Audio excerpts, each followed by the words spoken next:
മൂന്നാറിൽ ദേശീയപാതയോരത്തെ അനധികൃത കയ്യേറ്റങ്ങൾക്കെതിരെ റവന്യൂ വകുപ്പിന്റെ കർശന നടപടി. നോട്ടീസ് നൽകിയിട്ടും ഒഴിഞ്ഞുമാറാതിരുന്ന വഴിയോര കടകൾ വൻ പോലീസ് സുരക്ഷയിൽ ഒഴിപ്പിച്ചു.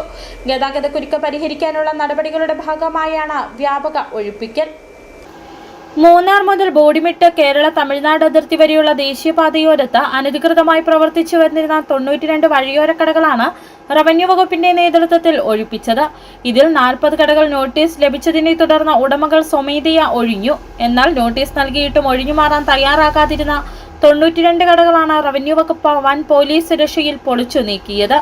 മൂന്നാറിലെ രൂക്ഷമായ ഗതാഗതക്കുരുക്കിന് പ്രധാന കാരണങ്ങളിലൊന്നായി ദേശീയപാതയോരത്തെ അനധികൃത കയ്യേറ്റങ്ങളും വഴിയോര വ്യാപാരവും ഗതാഗത ഉപദേശക സമിതി വിലയിരുത്തിയിരുന്നു.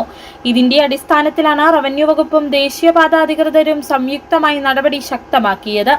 അതേസമയം 27 കടയുടമകൾ കോടതിയിൽ നിന്ന് അനുകൂല ഉത്തരവ് നേടിയിട്ടുണ്ട്. ഈ കടകളുടെ കാര്യത്തിൽ നിയമപരമായ നടപടിക്രമങ്ങൾ പൂർത്തിയാക്കിയ ശേഷമേ തുടർ നടപടികൾ സ്വീകരിക്കുമെന്ന് ദേശീയപാത അധികൃതർ അറിയിച്ചു. City vision, Munnar.